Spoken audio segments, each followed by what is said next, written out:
I'm Andrea Cervantes. I work as a biodiversity officer at CCB. And today I will be talking about offshore installations in the Baltic Sea. As Anna mentioned, I will touch on the topic of pipelines and oil platforms or oil rigs.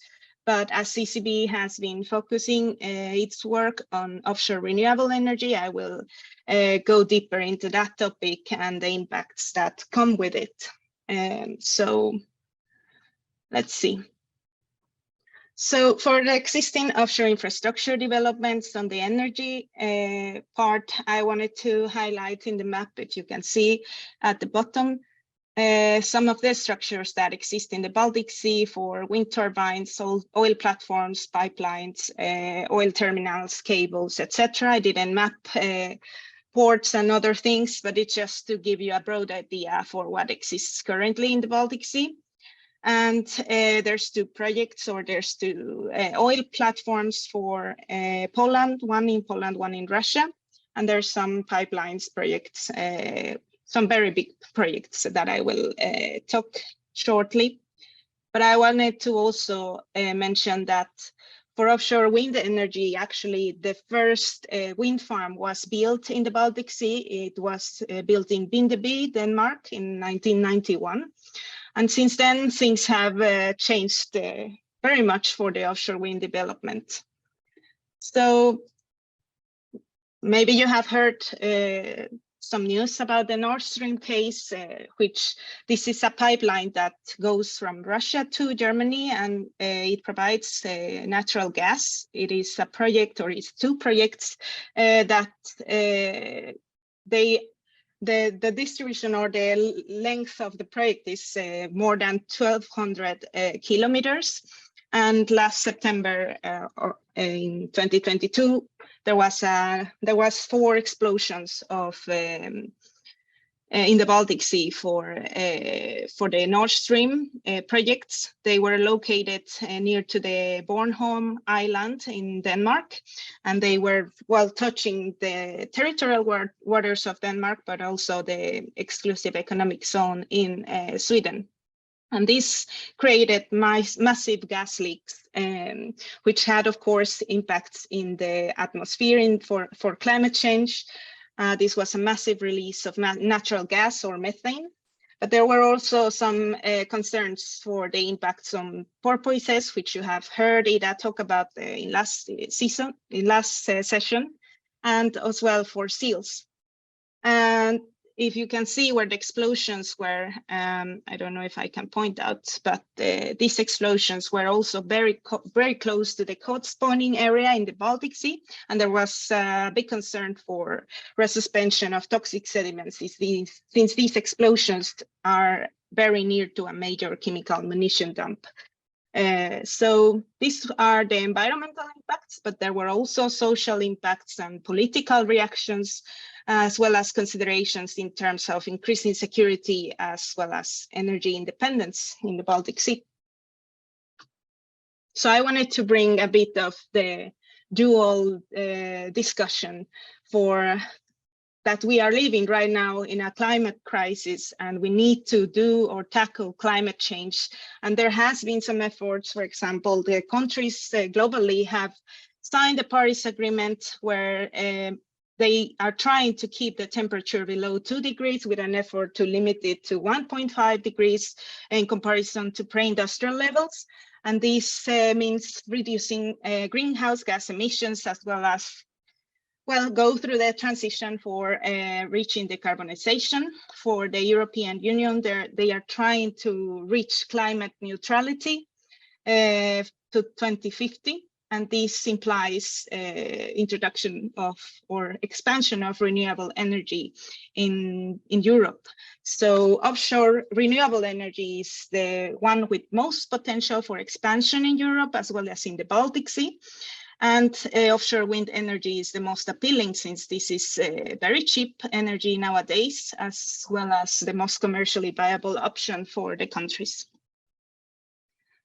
But we have also the question of the biodiversity crisis, and this is not only for land-based ecosystems, but also for marine ecosystems. So this is a report from the WWF, which shows that there's been 69% decline in global biodiversity from 1970 to 2018. So this is a big problem that we also are trying to tackle together. And kind of trying to link this and how the oceans play a role in keeping biodiversity. They hold very valuable biodiversity, as well as they provide valuable ecosystem services for our economic development. But if we also bring one factor in question, is that they play a big role for climate mitigation and adaptation through carbon and through capture and storage of carbon. So this is a study that is a quite recent study in 2022, and they show how fully and highly protected marine protected areas, so better known as MPAs, can improve the carbon sequestration because they have undisturbed seabed sediments and they allow the recovery of fish stocks.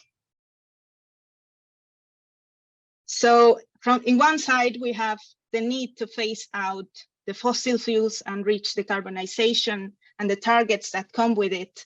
But on the other hand, we also need to restore and protect our Baltic Sea marine biodiversity, as well as the targets that come with it, because there's also targets for protection and conservation of marine areas. So we can't solve biodiversity crisis without tackling climate change, as we saw in the last session with Daniela and Bettina's presentation, that climate change affects a lot of our marine ecosystems, but we can't solve climate crisis without healthy marine ecosystems. They play a big role in it. So we have this discussion, but I also wanted to kind of bring to what is the European Union and what is the Baltic, what are the countries in the Baltic Sea planning to do for reaching this decarbonization and the independence and security in terms of energy. So last year, the Repower EU plan and the amendment of the Renewable Energy Directive were introduced, aiming to have a massive speed up and scale up in renewable energy. And this, with this, the countries are aiming to increase the share from renewable energy resources from 40% to 45% by 2030. And member states need to identify areas for deploying these renewable energy source projects. So as a response, the countries in the Baltic Sea, they had a joint declaration, better known as the Marienborg Declaration, where they have committed to sevenfold their goals, going from 2.8 gigabytes of offshore wind installed capacity to 19.6 gigabytes by 2030. And the potential in the Baltic Sea has been estimated to be 93.5 gigabytes by 2050. So what does this mean in practice?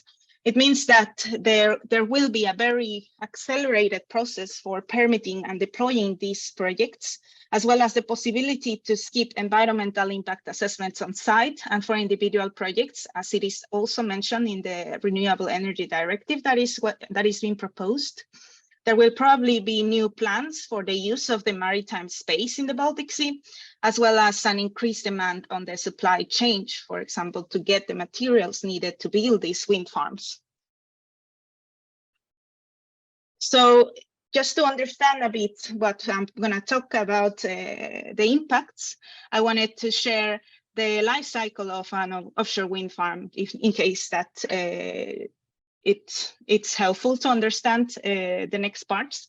So we have the development part, where is the planning, where there are studies to see the feasibility of the area, if this is good in terms of depth, in terms of wind potential, etc. And this is also the part where the permits are consent or given. So once the permits are given, the construction phase starts, and there's the transport of materials, the actual installation of foundation and turbines, and different activities, including pile driving, cable trenching, etc. And once we have the wind farm constructed, then we have the operational phase, which usually lasts up to 30 years. And this comes with supervision, maintenance, restoration activities, not only for the technical part, but also for the administrative part. And once the wind farm is not operational anymore, then it comes the removal of the individual turbines and of the wind farm. So this is called the decommissioning phase. And what are the impacts of wind farms or offshore wind energy in the marine environment? Well, this will depend on the allocation of the projects, where they are allocated in the ocean, as well as the different life cycle stages that they are in. So I wanted to start with the positive impacts. They come mainly in the operational phase, and they are called reef effects. So these are when we come with the wind farm or this installation, and we add the hard substrates. There can be an increase of biodiversity because we are creating a heterogenic ecosystem where there can be a habitat creation. Some species can aggregate or use it as a refugee, and it's usually benthic species. However, there's also a risk of attraction for invasive alien species, which is called biofueling, and the risk of changing the ecosystem that wasn't actually there initially. So this can also be not very positive. And if we add the part of the decommissioning from when we remove the actual structures, then we might be also removing the positive effects that we are bringing with this addition of hard substrates. And this not only happens in wind farms, but it can also happen in oil platforms and in ocean energy projects in general. So going into the negative impacts, there's a lot of impacts that are related or associated with offshore wind farms. However, I will present just 4 or 5, I could say, to give a general idea of what are the main impacts, as well as what are the state that we are right now in terms of knowledge. So the first impact and one of the most important is habitat loss and damage, physical damage to the seabed. This happens during the construction phase as well as in the operational phase. And we have, for offshore wind energy, there's very large areas needed for the installation of the grid infrastructure. And I'm not talking only about the foundations and the turbines, but if we actually, because that's the only thing we usually see. But if we think about the whole infrastructure or the whole project, there's a connection and there's cables and there's substations and all these connections from offshore to land that takes place on the seafloor, and it can cause disturbance. So this comes with clearance activities, the pile driving. If we can see in the upper image, the turbines are hammered into the ocean floor. So this can create, as we will see, other type of impacts as well as disturbance of the seabed and habitat loss. But the shallow areas are usually the most suitable areas for fixed wind farms, because they are usually suitable for construction up to 50 meters depth.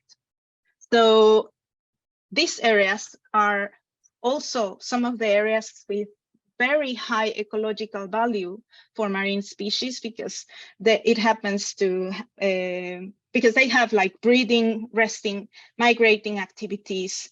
And not only, like we can talk about disturbance on seabed and think that the impacts stay on the floor, but actually this affects the whole food web structure, because this can go through different species that depend on a healthy seabed.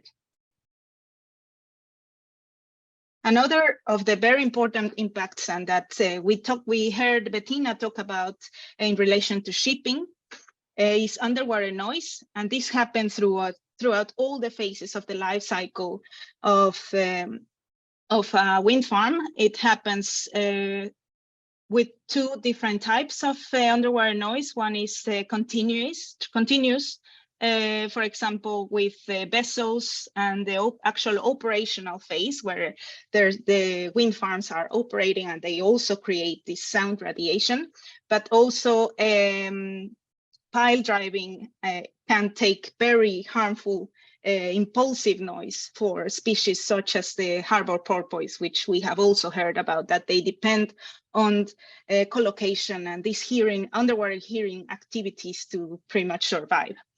So this is a very harmful activity and effect on marine life as well.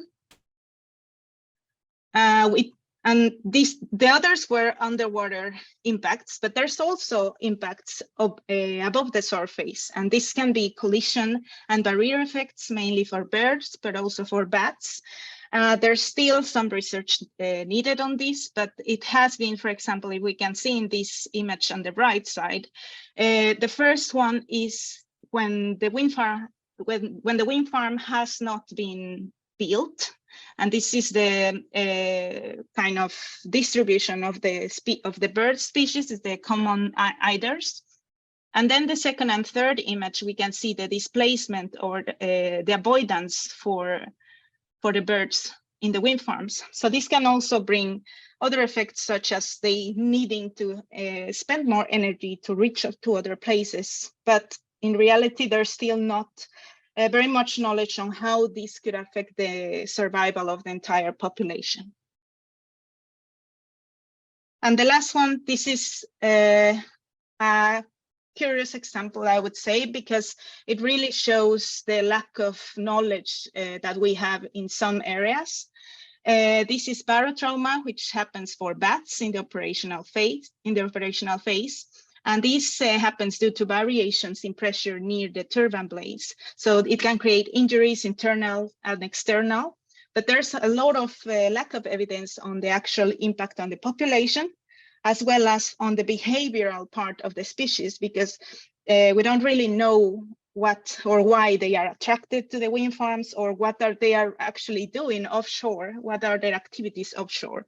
So from one side, we need knowledge about what happens or what's the behavior of the species, but in the other side, of course, what are the impacts of the offshore renewable projects in these species. And you also heard about the cumulative impacts with Bettina's presentation. And I just wanted to mention that this is, like, we might think that this is only happening in a spatial scale, where different activities can happen in the same place, as we can see in the left image, but it also can happen in a temporary scale, where this disturbance accumulation happens faster than the restoration rate that the ecosystem can actually manage to restore.